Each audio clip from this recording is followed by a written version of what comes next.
Hey guys, it's Ashley, and I just realized that I'm wearing the same shirt that I was wearing in the last recap.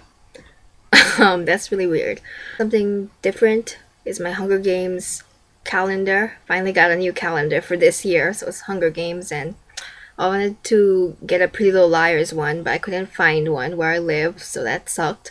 But yeah, Hunger Games is still cool, so intro now. It is time for another one of my Pretty Little Liars recap and review time. Taking this one to the grave. If I show you, then I know you won't tell what I said. 'Cause two can keep a secret if one of them is dead. This is my recap for Pretty Little Liars Season 3, Episode 15, Mona Mania. And it really was Mona Mania in this episode, and it really was like Byron Mania. It was. Okay, Byron is like really creepy. They're making him really creepy. Like how they did with Toby in season 1. But yeah, and they're still making him kind of creepy. Anyway, I'm gonna get to the recap. I'm not gonna ramble on like I did on the last one because I think I rambled on too long. In the beginning, everyone, they're still trying to find out who set that fire in that building, the one that Meredith got hurt in. Mona tells the 4 girls that she thinks it's Harold because Harold followed her to school because she used to talk to him. So he has like this obsession with her, so he followed her to school. That's what she is saying to the girls. Of course, we don't believe that, and all of the girls don't believe her nice trick, like trying to act like she's the sweetest girl, because she's not. She's still on the A team, and she's just creepy. She's just acting. And Hannah, Spencer, and Emily, they go back into the janitor's office and to go back to find Allison's diary. And when they go there, there's a guy in a black hoodie. He runs out. Hannah's keeping guard, and they ask her, "Did you see who that was?" And she's like, "No, I didn't." But she did see who that was, and it was Lucas. They see a journal. They open it and they realize it's a fake journal. Like, it's the same journal, but it's not the same one that they saw in the last episode, and it had a message from A in there. So find about Lucas. Hannah gets a chance to talk to him in his room, and I thought it was really funny how he had his bunk beds and all these action figures. They made his room really nerdy, like character that he is, like kind of nerdy but has a dark side. So anyway, he says that he's gonna leave Rosewood High to avoid Mona and all of this stuff that happened because he got blackmailed by Mona. She was threatening him to reveal that he was selling test answers. So now he's tired of doing that, so he is gonna just leave Rosewood High and see how that goes, I guess. But I have a feeling this plan is gonna turn out bad. Also, that guy that we saw in the last episode that rode his bike and took the screw off the guy's bike and then he fell, was running against Spencer for this debate team. And then Mona decides to join that team. And so Spencer, of course, doesn't believe that she's all innocent and is just trying to get into teams. They have to go to a quiz off, Spencer and Mona head to head, answering all these questions. I really wanted Spencer to win, but she didn't. She choked on the last question. I don't know why. She just, I guess, had a lot of pressure. Then Mona won. Also, Byron, really creepy.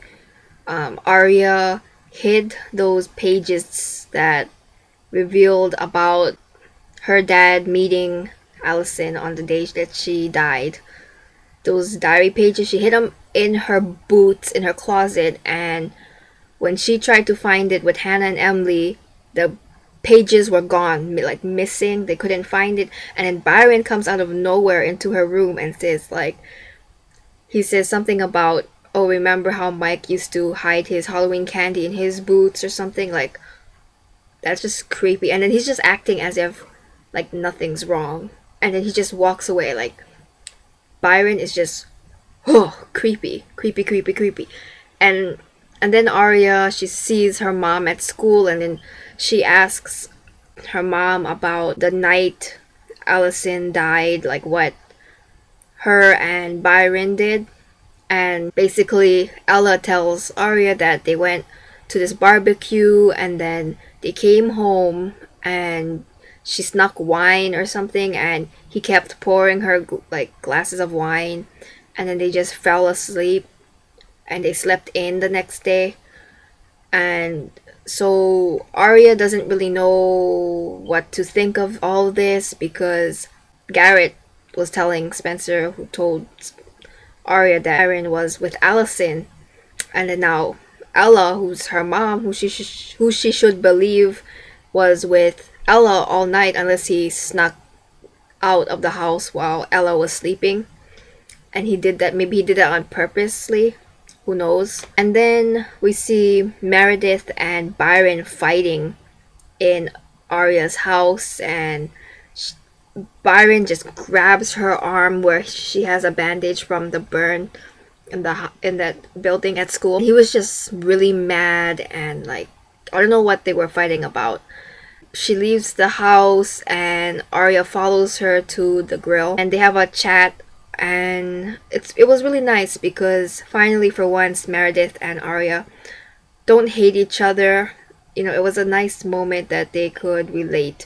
They were talking about Meredith found Byron looking into her purse because he thought it was Aria's purse, and when she caught him, he looked like he was being caught, like he didn't know what to say, and he was just frantically disturbed or something, and he wouldn't tell Meredith what he was looking for. So she did find the pages of the diary. Dad did take those pages out of Aria's boots in her closet. Meredith read it. She read through the pages talking about how Aria's dad went to see Meredith on the night that Ali died. He went to see her because all about the Allison mailing about the money. He thought Meredith was the one that trashed his office and had something to do with bribing and the blackmailing. But so he had to go see Allison, and she kept begging him not to see Allison, but he went to see Allison, and the next day Ali was missing. And so that kind of like tells you something like, whoa, whoa, whoa, whoa. Why are we getting like 3 sides of the story? Does Byron have a twin? Are they doing the twin thing on Byron? They might be doing the twin theory with Byron, and it kind of does make sense now. Like, I don't know, maybe he has like a crazy obsessed brother or something, because I think in one episode Byron said that he had like a crazy weird brother or something. I can't remember what episode it was. This is really creepy. And then at the end, Aria realizes she has a cold, and Meredith brought her tea, made her this herbal tea, and they were just talking about if they should keep this thing about Byron a secret or not. Also, Emily and Paige, they go to a party. They're lost in the woods, and so they pull over, and then Paige just breaks down crying, and she tells Emily that she had a hard time getting to school and going out places ever since what happened on the Halloween train. And so Emily tells, okay, well, let's take a walk. Paige will calm down because she's all overwhelmed and she's like having an anxiety attack or something. So when they get back to the car, they notice that someone flattened their tire, and then so they look closely, and then they realize someone has slashed their tire. Then they look ahead, and then they see someone in a black hoodie behind like these bushes. So Emily goes chasing after the guy in the black hoodie, and then Paige like, where are you going? And then so they chase into the woods, and finally they can't find the guy in the black hoodie. So they're like, okay, let's go back. So they walk back, and then it's revealed that it's Toby in the black hoodie. That's just like, and then he's like scared, like I almost got caught kind of look. And he's so after the quiz off, Hannah goes to confront Mona. She doesn't believe anything what Mona's doing, and that she knows that she's still part of the A team. Throughout this whole episode, I really didn't know Mona, because she kind of plays the part well, being this kind of shy girl that's trying to fit in again. But at the same time, I don't want to believe her. Like, I'm like, she's still on the A team. I mean, she's sneaking out of Radley. But then at the end, we see Byron leaving his office, and he walks out, and then we see a black hoodie, and then it's Mona in the black hoodie. And then she calls up someone, or she has someone on the phone, and it's like, he just left now. Oh my god, this is getting creepy. And so, what did you think of this whole episode? I thought it was really creepy, especially with Byron. The whole Byron thing, how Toby's getting involved. I mean, I can't wait for next week's episode because finally, Spencer finds out that Toby is on the A team. Oh yeah, I'm sorry, but I think that'll just add a whole nother thing, and I think that's just awesome, you know. And I'm glad that Aria and Meredith are finally becoming friends. I probably said that a lot of times in this video, but it's true. I'm happy because I was kind of getting tired of this whole them hating each other. Yeah, and what do you think of Paige and Emily? I mean, I thought it was we haven't seen Emily and Paige since the Halloween episode, so it was a cute scene what they had, you know, Paige deciding to sleep over Emily's house after, and it was cute. Yeah, there's no Caleb in this episode. That sucks. Like, where is Jenna anyway? Like, Jenna's not even in like these 2 episodes. Like, where is she? Is she the boss of the A team that Toby apparently gets calls from, ditches on Spencer saying that he's having dinner with his boss? Is it Jenna?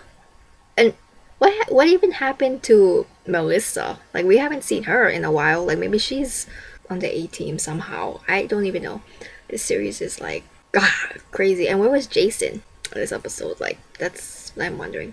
You never can trust anyone. I know there was some theories saying that Aria was A, and I kind of believe that, but then now, like, trying to see how that would fit in this, it wouldn't make sense. Tell me what you thought of this episode, and bye, peace out.